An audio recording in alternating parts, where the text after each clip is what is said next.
you know, it's a catch-22. Like how people complain about boxing having promoters. Well, you got MMA who only has like one promoter has a monopoly of everybody, but he controls all the money too, and the fighters controls everything. Yep. If you're a T-shirt sales guy, when you sign a contract with UFC, you don't sell to nobody else. You're done. Yep. So there you go. You can't really just say, you know what I mean? People always think the grass is greener on the other side, but you know. You think that I make all my fights, man. I've called up my fights already, and then they would make it happen. Yeah. There's more. Like say, if it's kind of like matching up Manny and Mayweather. I mean, of course, it's not in that level. Yeah. But again, the negotiation process is what makes the fight.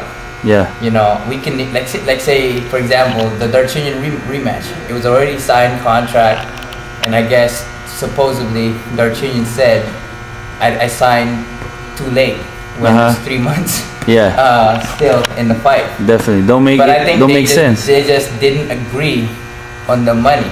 Mm-hmm. You know, from what I heard, at that time, Darchinyan had all the Armenia TV rights and Australian TV rights, but they wanted more. You know, and I think that negotiation process is what makes a fight happen. Like, say, if they want to make a fight happen with Rigondeaux or with Maris. Now, say with Maris, he's with Showtime, and then the fight with me have been with HBO. So.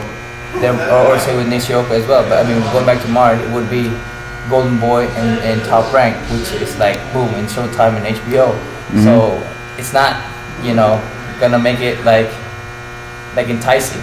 Or say with Rigondeaux, HBO has been disappointed with him since when they started him out with that guy. They couldn't knock him out, and it was really boring. Yeah. And ever since then, he's never been in HBO. Yeah. HBO doesn't want to match me with him because of the fact that, you know, it might be a boring fight. Yeah, he'll probably just. They don't want another Narvaez. Yep. That's why they'd rather pick a guy like Arce or like say a Gotti type of fighter because it's exciting for them. Yep. You know what I mean? When there's blood and gory and all that stuff, that's what people want. Yep. And these are things that fans often fail to realize. You know, they think it's that simple. They don't understand it because they never go behind it. That's why I just care. Whoever's in that name next to mine in the contract, that's who I'm fighting. Yep. You know, I say this and this and that to the guys. I say, hey, I want to fight Rigondeaux. Hey, I want to fight Maris. Hey, I want to fight Nishioka. You know, they're gonna take it into consideration, but they gotta talk to the guys, and the guys that represent them. They're gonna talk to the network.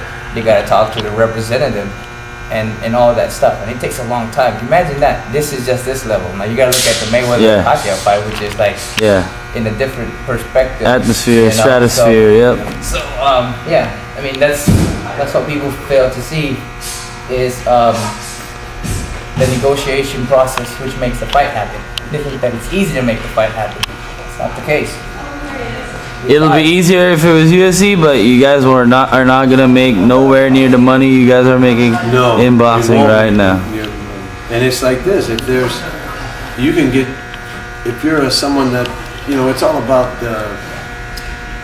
you know, they have their UFC, you know, pay-per-view shows, but they also have their network TV shows. Yeah. So it's constant saturation. Yeah. And you can lose a fight, and you can fight in another month. Yep. You fight again. It's not like in boxing. One loss in boxing can set you back 2 years. Yep. It could set you back, depending on. What do you think the haters are gonna say now when you beat this taller guy? He was too skinny. Too skinny. Or he was a nobody. But you're a skinny guy too, and they keep forcing you to fight those unrealistic bigger guys. So I guess they just want you to see you get beat or lose or whatever. In life, that's why I appreciate my fans with all my heart, is because, you know, because I appreciate of all the you know the support and all that stuff. Because in life, you know, there's always going to be supporters, and at the same time, there's always going to be those that will always hate you for who you are. You know, you can be Mother Teresa and there's always gonna be haters. You can be an angel. There's always gonna be a hater. You know, there's always gonna be like that in life, and that's why you take care and be appreciative of everyone who supports you. And that's why that's who I am. That's why I have all this media public workout for my fans. You know, and then have them join. And you're the only person that does that, and you organize it yourself. hey, I got a great team. My wife does it for me. Gilbert, all my team, Baz, Brian, and his gym, Undisputed. I mean, from Victor to Remy to everybody. Cameron Ford, Cameron Duncan. I mean, my team. For sure. They all help out. So definitely a plus to them because they support me on what I want to do, and that is to meet and greet with my fans. Yep, and plus those guys who only have negative things to say, they end up hanging themselves with their own rope anyway. Wink, wink, hint, hint. People know what I'm talking about, or whoever I'm talking about. But yeah, so keep staying positive. You're still winning. You've been winning, Yeah. So there you go. And dSource still doing his job no matter what rumors they spread. So we all good. Michael Basil's still the number one strength and conditioning. That dSource was going to porn. Oh, okay. That's not a rumor. I already did that years ago. I forgot. Yeah, that's right. That's true.